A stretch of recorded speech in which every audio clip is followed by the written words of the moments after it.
A good many folks think of civil defense in terms of men and women in white helmets and armbands, watching the skies for bombers that haven't come, rolling bandages for an enemy attack that hasn't happened, and that we hope won't happen. But civil defense is much more than that. Civil defense is all of us as individuals and as members of already organized groups working together. Right now, thousands of us, without realizing it, engage in civil defense activities of many kinds. This is not something in the remote future. Civil defense is an investment of time and dollars on which we are receiving dividends today. It's a living and growing force which in some manner touches all of our lives, whether we know it or not.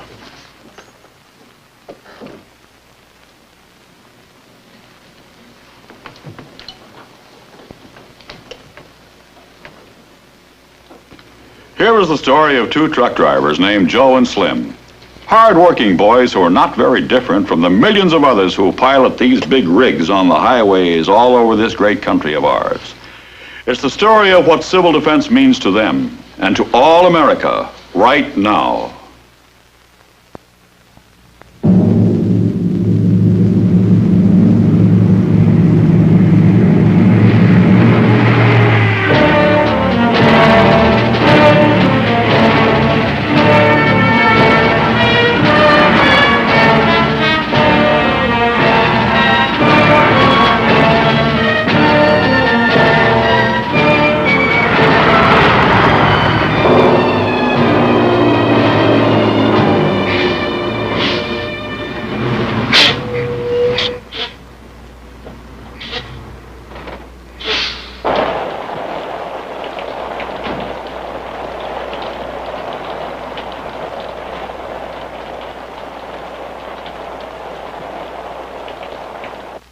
Hiya, Slim.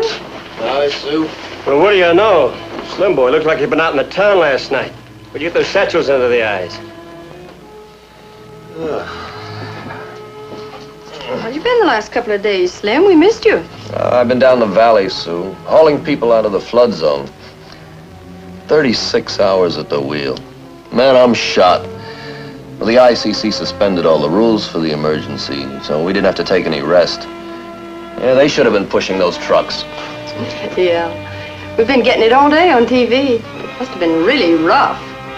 Here, let me turn it up a little. In 3 states are slowly going back to normal. Now we can begin to count the tragic toll.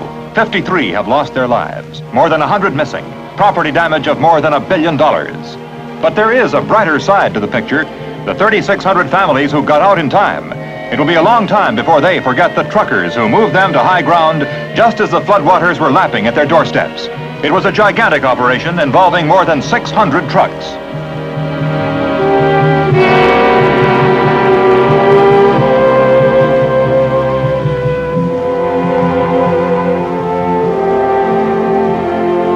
The Red Cross, as usual, was right on the job too.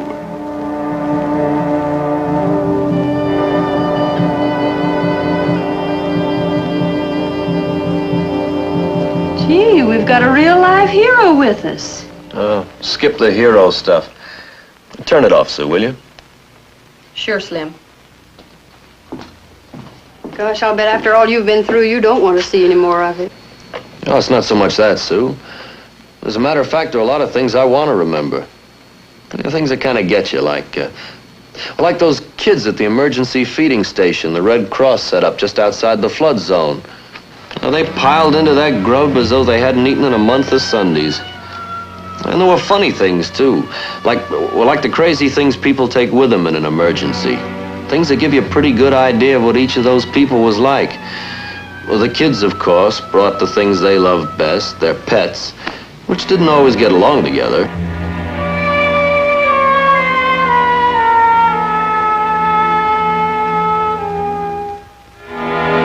Some of the men left everything home but their securities.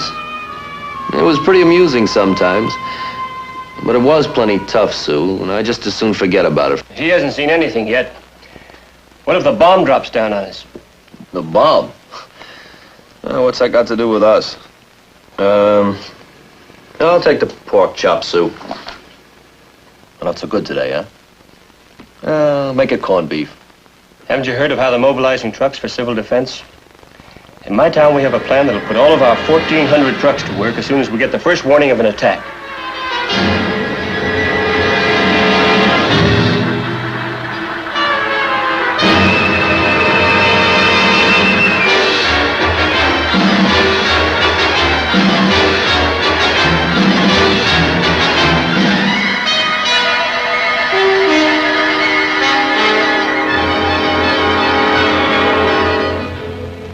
Some will evacuate people from the probable damage areas to safer places.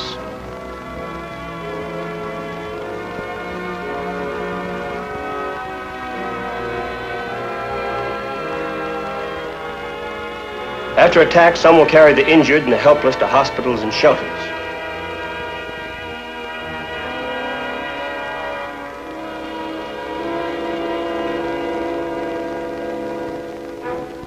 But civil defense traffic won't be all in one direction. After a bombing, there'll be trucks carrying medical supplies, food, clothing, water, extra fire hose, and other necessities toward the disaster area. Yeah, that's right. I guess they'll be cooperating with all the other transportation agencies, too. Some of the relief supplies probably will come by water. And the trains will have to unload some distance away from the disaster area. And so will airplanes. But each of them will have its job, too. And we'll have to help all of them deliver the goods. Our civil defense director has told us that every truck in our area has been inventoried and a job assigned to it.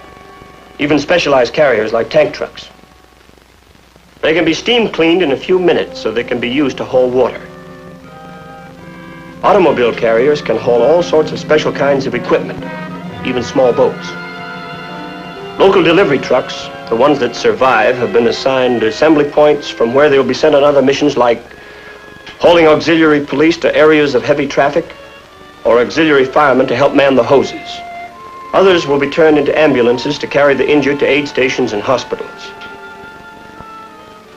There's water service and gas and telephone communications to be restored.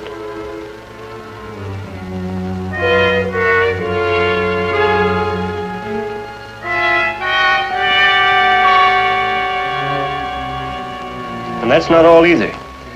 Under our disaster plan, whole fleets of trucks have been assigned the job of helping to keep the factories going. A bomb can't knock out trucks as long as we have roads to travel on.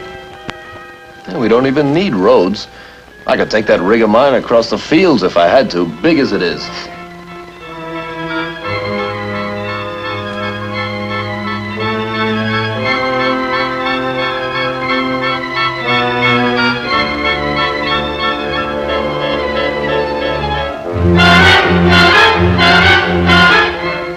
Yeah, that's right. And we may have to do that because after a bombing, a lot of bridges are going to be out and a lot of roads will be impassable. We may have to do that to keep materials moving into our industrial plants after the bombing, to carry away the finished products. And maybe after an attack, we'll even have to move whole factories to new locations. After the first emergency is over, the trucking industry's real job will just be beginning. For no matter what happens, we have to keep producing. Well, that sounds like a lot of organization. But I know we don't have anything like that in my town. Well, they'll get to you, Slim. Civil defense and the trucking industry are planning now on emergency uses for all of our 10 million trucks, spotted in every city and town in the country. That's right. Nearly everybody's doing something for civil defense now. Why, even my kid brother, who's really just a baby, will fly courier missions for the Civil Air Patrol. And Tom, back in the kitchen, is in the emergency feeding unit. And I even broke down myself and became a Red Cross nurse's aide. All kinds of people are working in this together.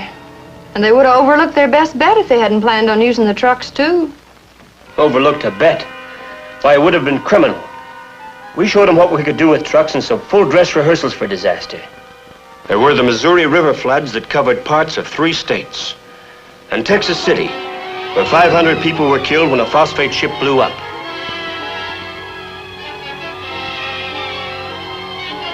And the hurricanes that seem to hit us worse every year. We did the job then, and if we're organized all over the country as we will be, do you think bombs are going to stop us?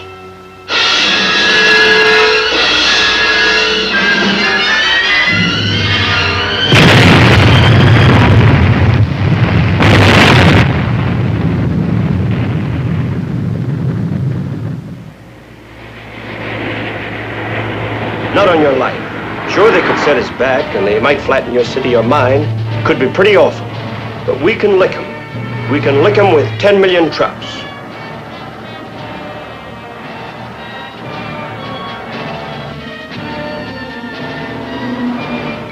Yes, Joe is pretty impressed with the responsibility of his industry in time of disaster, and rightly so. The trucking people have shown us they could do the job by doing it in the past when civil disaster struck.